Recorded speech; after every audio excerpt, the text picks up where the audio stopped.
Amending Fences is one of those episodes I've heard described as overrated, a term which implies that the product in question was at some time acknowledged to be good, it's just that somewhere along the line some pony realised that like all things it is not flawless. Most pieces of media to be described as overrated are exactly that, not flawless but high quality nonetheless, it's just that said flaws are accentuated by the over-amplification of positive expectations due to hype. For this reason, most applications of the term are not actually very helpful. It took me a while to decide whether Amending Fences warranted it or not, but I came to the conclusion that this episode is not overrated, although it does have some major flaws.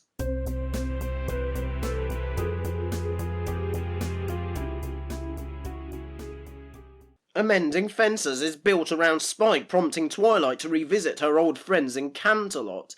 It's not too late to forget I opened my big mouth.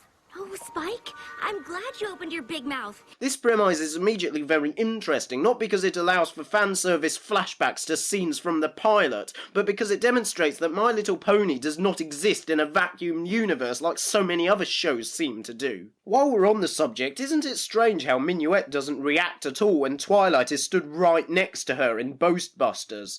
I guess Trixie is just that captivating.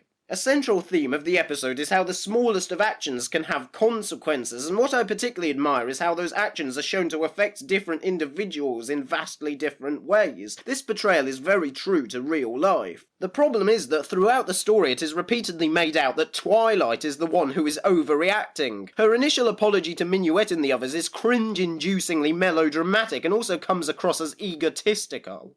I learned what it means to be a good friend, and that I certainly wasn't one to the three of you. So for all the pain I caused you, I am truly sorry.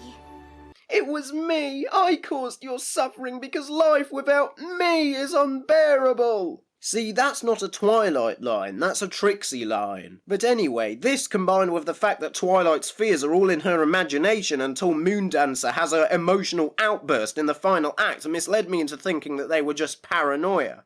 Back when we were in school together, you invited me to a party. I was so focused on my studies that I didn't show up. Big deal.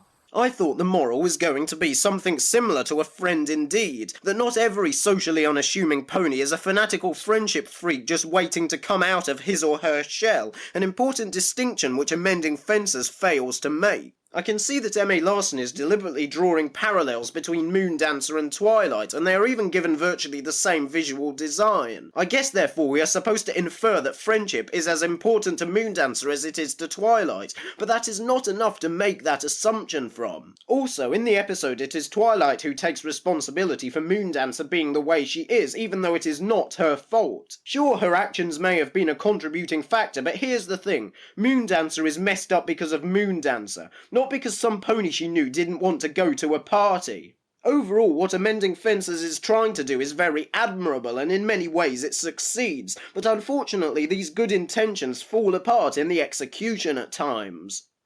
Remember, if you have an artwork or topic or anything pony related you'd like to see on this channel, you should send it to me through YouTube or through my Facebook, which is in the description below. Just be aware that I do reserve the right to be brutally honest. I'm Midnight, and I'll see you next time.